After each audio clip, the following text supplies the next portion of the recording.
जय हिंद। स्वागत है आप सभी का आपके अपने चैनल लक्ष्य तक पर। तो चलिए, यूपी टेट में एक और क्लास आपके सामने उपस्थित हो चुकी है और आज की क्लास होगी एसएसटी। यहाँ पर जितने भी लोग पेपर 2 की तैयारी कर रहे हैं और उनका सब्जेक्ट अगर एसएसटी है तो यह क्लास आपके लिए इम्पॉर्टेंट होगी।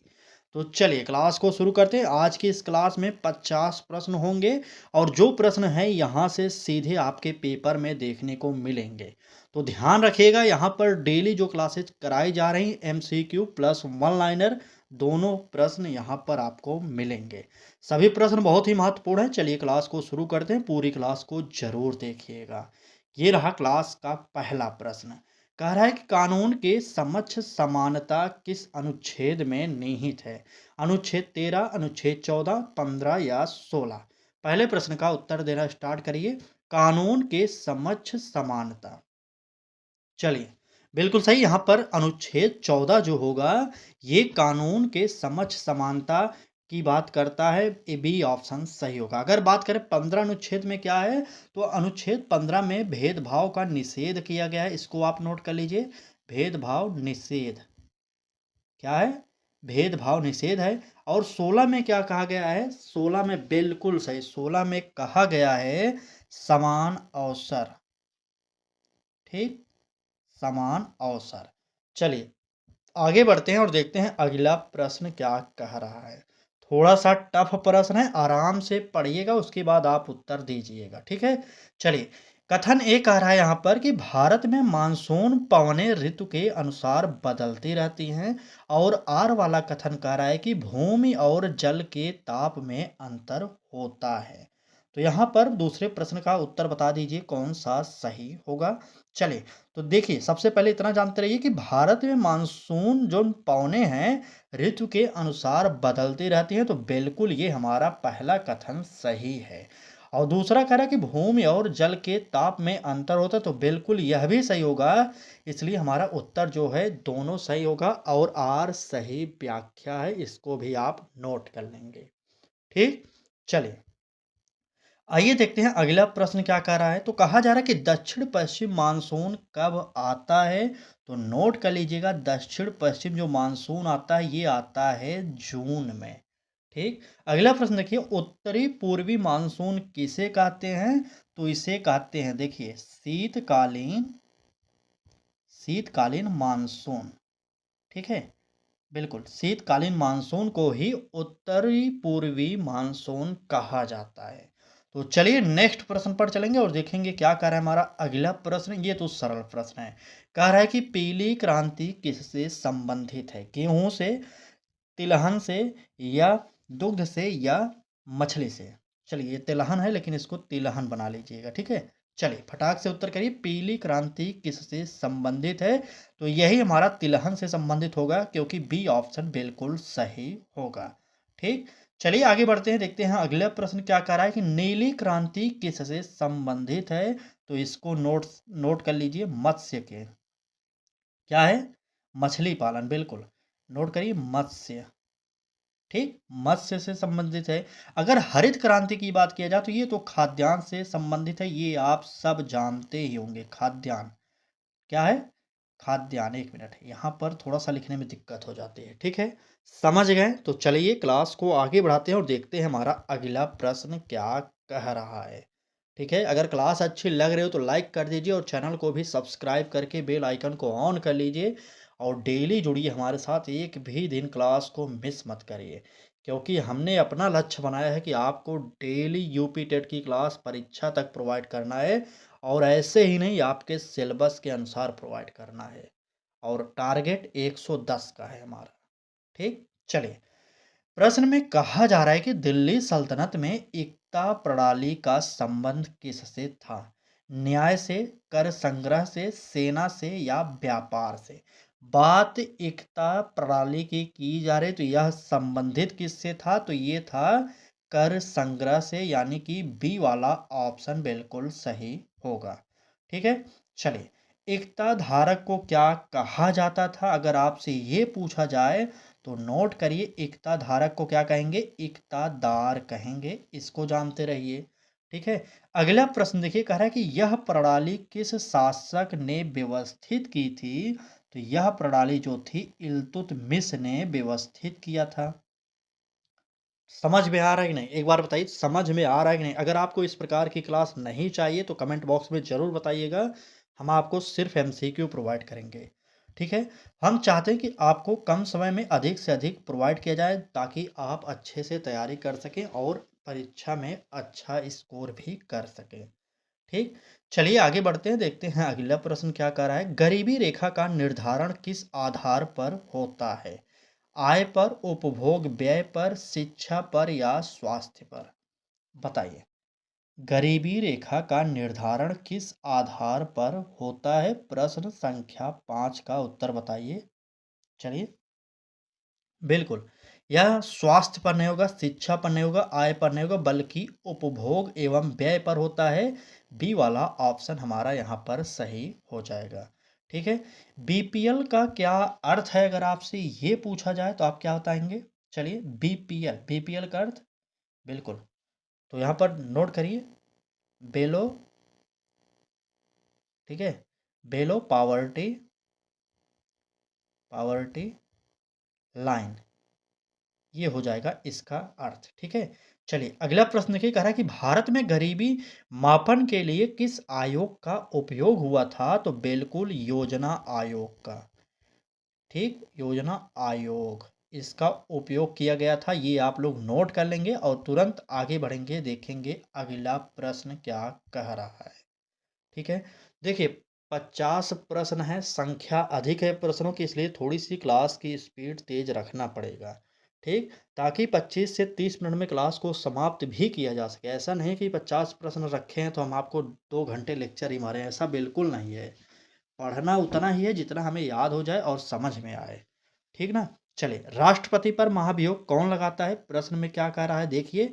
सर्वोच्च न्यायालय लगाएगा, संसद या प्रधानमंत्री या राज्यसभा?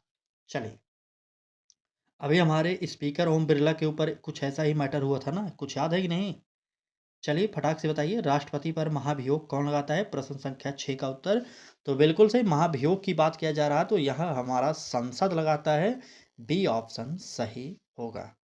ठीक, अगला प्रश्न देखिए, महाभियोग की प्रक्रिया कहाँ से शुरू हो सकती है? बताइए। किसी भी सदन में यह प्रक्रिया शुरू की जा सकती है, किसी भी सदन से।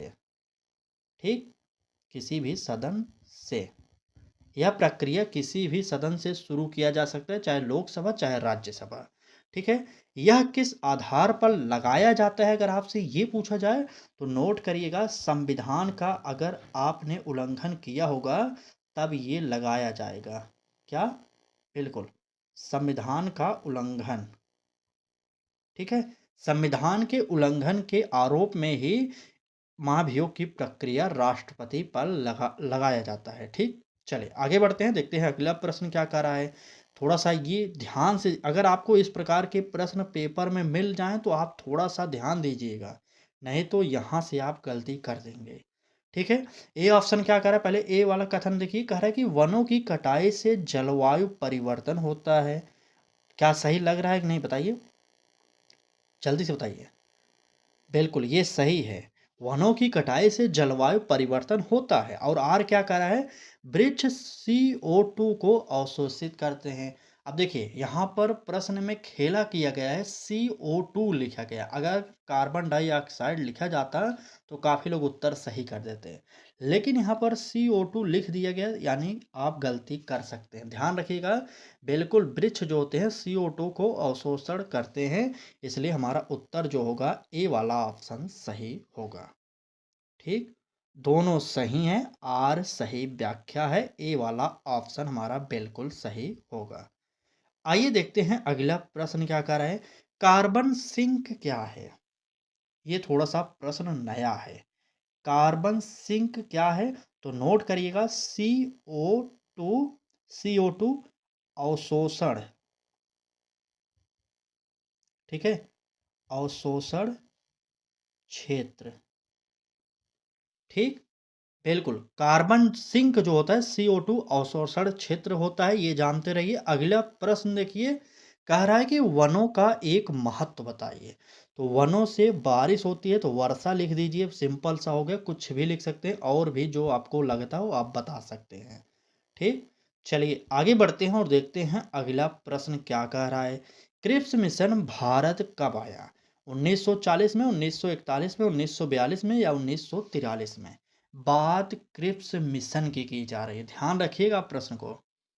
ठीक है, चलिए उत्तर बताइए।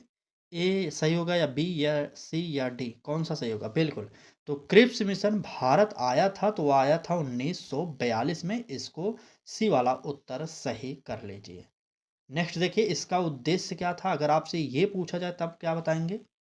चलिए, बिल्कुल इसका उद्देश्य था समझौता। क्या था? समझौता। ठीक, इसे क्यों अस्वीकार किया गया था आपको पता होना चाहिए। यह असंतोष के कारण इसे अस्वीकार किया गया था, असंतोष के कारण। ठीक, असंतोष के कारण इसे अस्वीकार किया गया था। चले, वन लाइनर में अलग से हम पढ़ाएंगे कभी, ध्यान से रखिएगा। ठीक है, बिल्कुल, मतलब कि वन लाइनर भी हम आपको प्रोवाइड करेंगे, कुछ फैक्चुअल जो मैराथन होगा लास्ट में हम प्रोवाइड करेंगे एसएसटी का, इतना जानते रहिए। वन लाइनर मैराथन हम प्रोवाइड करेंगे पहली बार। ठीक है, तो जुड़ जाइए हमारे साथ क्योंकि एग्जाम से संबंधित किसी भी पॉइंट को छोड़ा नहीं जाएगा। ठीक, चलिए प्रश्न देखिए, कह रहा है कि मुद्रा का मूल्य किससे निर्धारित होता है? सरकार से, मांग और आपूर्ति से, या बैंक से, या व्यापार से? बताइए, मुद्रा का मूल्य किससे निर्धारित होता है? तो नोट करिए, मांग और आपूर्ति से ही मुद्रा का मूल्य निर्धारित होता है, इसलिए हमारा उत्तर जो होगा बी वाला ऑप्शन सही होगा। ठीक, चलिए देखिए, सिर्फ प्रश्नों से संबंधित कमेंट बॉक्स में उत्तर करिए और इधर उधर की बात कुछ मत करिए, अभी सिर्फ पढ़ाई करिए। लास्ट में जो भी समस्या होगा, जो भी आपकी बात होगी लास्ट में सुनी जाएगी। ठीक है, पहले पढ़ाई करिए।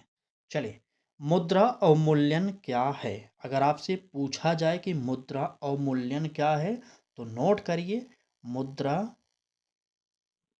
का मूल्य, मुद्रा का मूल्य घटना, ये होता है मुद्रा अवमूल्यन। ठीक है, घटना। ठीक, चलिए, विदेशी विनिमय दर क्या है? अगर आपसे ये पूछा जाए तो ये सिर्फ विनिमय दर है और कुछ नहीं है। ठीक है, विनिमय दर। ठीक, विनिमय दर। चलिए, नेक्स्ट प्रश्न पर चलेंगे और देखेंगे क्या कह रहा है हमारा अगला प्रश्न। कहा जा रहा है कि पवन की दिशा को क्या कहते हैं? वेग, दिशा, पवन प्रवाह, या वायु दाब? फटाक से प्रश्न संख्या 10 का उत्तर बताइए, कौन सा सही होगा? जल्दी से जल्दी कमेंट बॉक्स में सभी लोग कमेंट करेंगे। ठीक, चलिए, पवन की दिशा को क्या कहते हैं? बिल्कुल सही, यहाँ पर उत्तर जो होगा दिशा हो जाएगा। नोट करिए, पवन की दिशा को क्या कहेंगे? दिशा ही कहेंगे ना। अरे भाई साहब, हवा जिस साइड में चलती है, जैसे गांव में जानते होंगे, शहर वाले तो नहीं जानते हैं, वो लोग पछुआ पवन बोलते हैं, पुरवैया पवन बोलते हैं, ऐसे बोलते हैं गांव में। ठीक है, तो हवा जिस साइड में चलती है उसी प्रकार से दिशा का ज्ञात होता है, इसलिए हमारा उत्तर जो होगा दिशा सही होगा। ठीक, ये गांव की भाषा वाले समझ सकते हैं। ठीक है, चलिए अगला प्रश्न देखते हैं। कह रहा है कि पवन की गति कैसे मापी जाती है? बताइए, पवन की गति कैसे मापी जाती है? विंड वोन। ठीक है, किससे मापी जाती है? नोट करिए, विंड ओन। ठीक है, विंड ओन, इससे मापी जाती है। अगला प्रश्न, इनेमोमीटर क्या है? तो इनेमोमीटर क्या है बताइए, इनेमोमीटर क्या है? आप इस प्रश्न का उत्तर कमेंट बॉक्स में करके बताएंगे, इनेमोमीटर से क्या मापते हैं। चलिए, तब तक अगला प्रश्न देखते हैं और आप लोग कमेंट बॉक्स में जरूर बताइएगा इनेमोमीटर से क्या मापते हैं। ठीक है, प्रश्न संख्या 11 देखिए, कह रहा है कि संस्कृति और शिक्षा के अधिकार किन अनुच्छेदों में हैं? अनुच्छेद 19 से 22, 23, 24, 29, 30 या 32 से 35? चलिए, संस्कृति और शिक्षा के अधिकार की बात किया जा रहा है, जल्दी से बताइए उत्तर क्या होगा। चलिए, बिल्कुल, यहाँ पर 29 और 30 अनुच्छेद जो हैं इसमें इसका वर्णन किया गया है। ठीक, तो अभी तक इस क्लास में टोटल प्रश्न हो चुके हैं 31 प्रश्न आप पढ़ चुके हैं। अगर क्लास अच्छी लगी हो तो लाइक कर दीजिए और चैनल को भी सब्सक्राइब करके बेल आइकन को ज़रूर ऑन करिए, जिससे आपको नोटिफिकेशन मिलता रहे। ठीक है। अभी भी इस क्लास में टोटल 20 प्रश्न है, पूरी क्लास को ज़रूर देखिएगा, क्योंकि यहाँ से अगर क्लास मिस किए तो आप बाद में पछताने वाले हैं। ठीक। चलिए, अनुच्छेद 29 किससे संबंधित है? तो नोट करिए, अनुच्छेद 29 जो संबंधित है संस्कृति और किससे? संस्कृति संरक्षण से। ठीक। अगला प्रश्न, अनुच्छेद 30 क्या प्रदान करता है? तो अल्पसंख्यक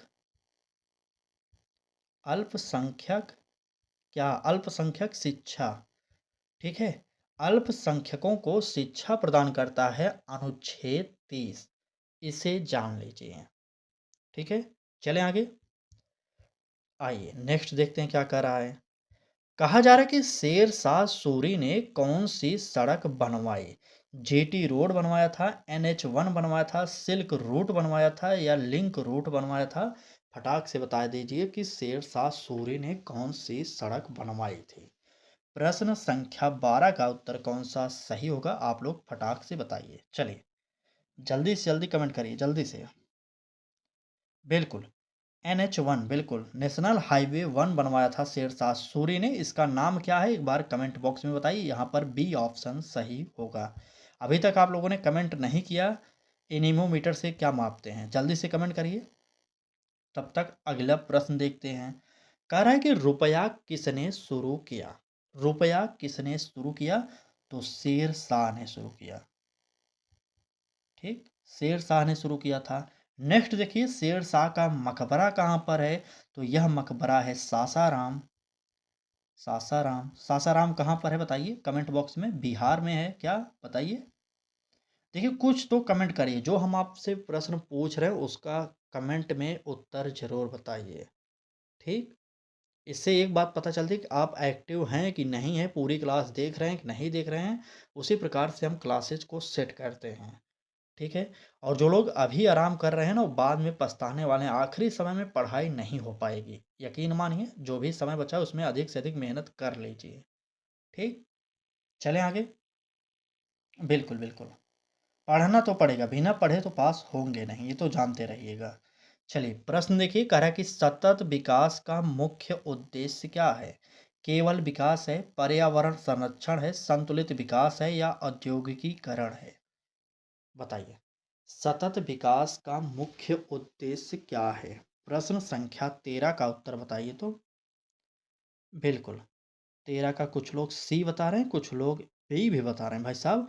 तो यहाँ पर उत्तर जो भी लोग संतुलित विकास बता रहे हैं उन्हीं का उत्तर सही होगा, यानी सी ऑप्शन यहाँ पर सही होगा, और बाकी वालों का उत्तर गलत है। देखिए, ये प्रश्न तो शायद सुने होंगे, शायद यूपी टेट में आया है क्या प्रश्न, ये याद नहीं आ रहा। एक बार कमेंट करिए, क्या एजेंडा 21 प्रश्न आया है यूपी टेट में? चलिए फिलहाल देखते हैं, देख के कमेंट करिएगा। ठीक है।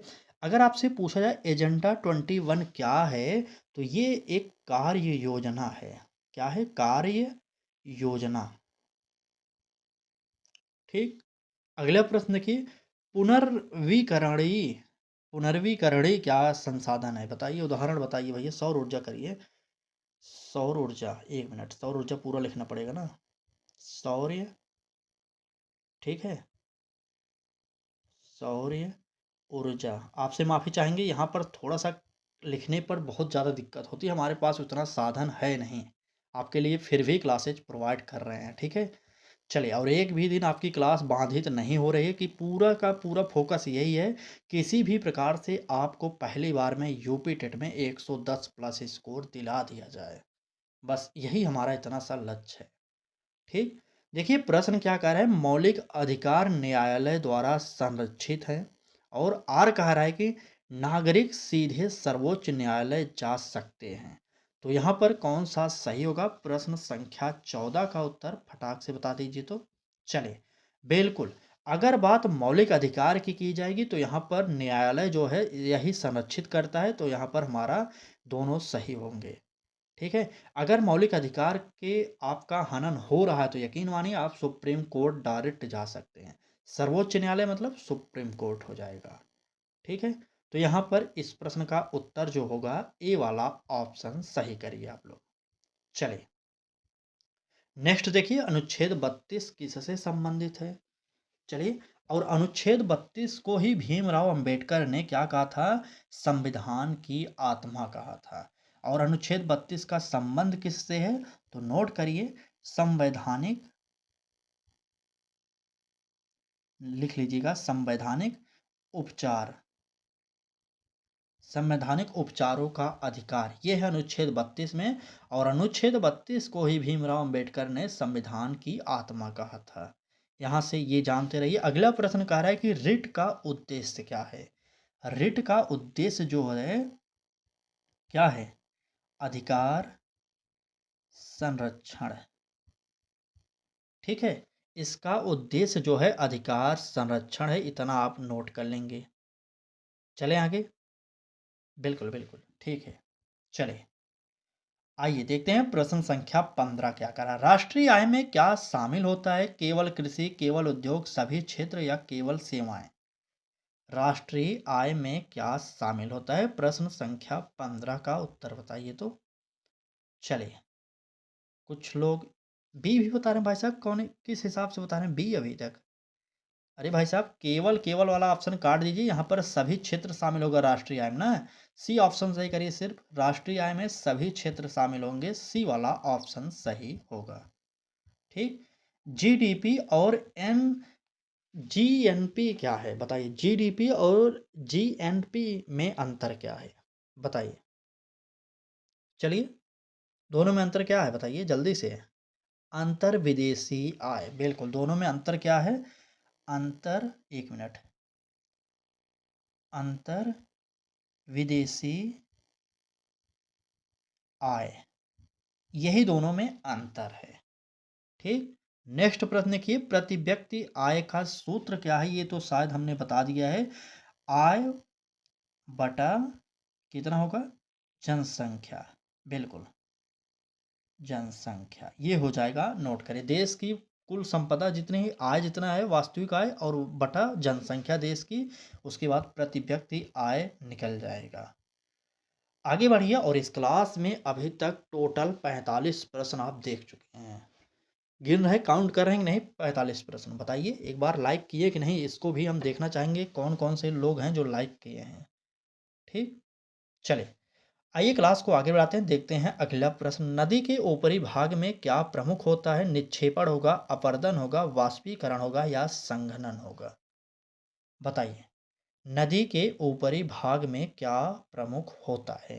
तो प्रश्न संख्या 16 का जो उत्तर होगा यह होगा अपर्दन। हमारा उत्तर जो है बी वाला बिल्कुल सही होगा। चलिए नेक्स्ट देखिए, मध्य भाग में क्या होता है ये बताइए। ऊपरी भाग तो जान गए, अब बताइए मध्य भाग में क्या होता है? बिल्कुल, मध्य भाग में होता है परिवहन। ठीक। अगला प्रश्न, डेल्टा कहाँ बनता है? तो नदी के मुहाने पर डेल्टा बनता है। ठीक है, मुहाने पर। चलिए, समझ गए ना? बिल्कुल बिल्कुल, आपके एसएसटी में इतिहास, भूगोल, संविधान और अर्थशास्त्र चारों विषयों का समावेश होता है, और 60 प्रश्न पूछे जाते हैं 60 नंबर के लिए। ठीक। आज की आखिरी प्रश्न की बात करेंगे। कह रहा है कि संविधान सभा का गठन कब हुआ था? 1945, 1946, 1947, 1948? बताइए, संविधान सभा का गठन कब हुआ था? प्रश्न संख्या 17 का उत्तर क्या होगा? तो नोट करिए, संविधान सभा का जो गठन है ये हुआ था 1946 में। यहाँ पर बी वाला ऑप्शन सही होगा। ठीक, बिल्कुल, संविधान सभा का गठन 1946 में हुआ था, बी ऑप्शन सही कर लिए। तो चलिए आइए देखते हैं आखिरी के दो वन लाइनर भी। कहा जा रहा है कि संविधान सभा के अस्थाई अध्यक्ष कौन थे? अस्थाई अध्यक्ष राजेंद्र प्रसाद जी थे। अगर अस्थाई पूछा जाए तो सच्चिदानंद सिन्हा जी थे। ठीक है, अस्थाई थे राजेंद्र प्रसाद, अस्थाई थे सत्येंद्र, कौन थे? सिन्हा जी थे ना, बिल्कुल। चलिए, सच्चिदानंद सिन्हा, बिल्कुल। इसका गठन किस योजना के तहत हुआ? तो इसका गठन जो है संविधान सभा का किस योजना के तहत हुआ था? कैबिनेट मिशन के द्वारा। कैबिनेट, नोट करिए, एक मिनट, यहाँ पर कैबिनेट मिशन, ठीक है? कैबिनेट मिशन के द्वारा इसका गठन किया गया था। चलिए, तो ये रहा आज की क्लास। आज की क्लास आपको कैसी लगी ज़रूर बताना है कमेंट बॉक्स में। क्लास अच्छी लगी हो तो लाइक ज़रूर करिए और चैनल को ज़रूर सब्सक्राइब करिए और बेल आइकन को भी ऑन करिए। और जितना भी समय बचा है डेली आप हमारे साथ जुड़ जाइए क्योंकि परीक्षा में समय बहुत कम है। ठीक है? चलिए, आज थोड़ा-सा यहाँ पर लिखने में आंसर थोड़ा-सा गलती हुई, उसके लिए हम माफ़ी चाहेंगे। अगले दिन से ऐसा नहीं होने पाएगा, पूरी कोशिश की जाएगी। ठीक है? क्योंकि यहाँ पर मैंने बताया ना कि साधन ना होने के कारण यहाँ पर दिक्कत होती है। लेकिन यकीन मानिए आपकी क्लास में कभी भी कोई भी दिक्कत नहीं आने देंगे। वैसे तो हम आपको बता देते हैं उत्तर क्या होता है, उसके बाद हम लिखते हैं उत्तर। ठीक है? तो यहाँ पर थोड़ा-सा अगर लिखने में गलती आ जा रही है, तो समझ जाइए थोड़ा-सा तकनीकी गड़बड़ी है वो। आप लोग जब मैं बोल रहा हूँ उसको लिख लीजिएगा, सुन लीजिएगा, याद कर लीजिएगा। ठीक? चलिए क्लास को समाप्त करते हैं।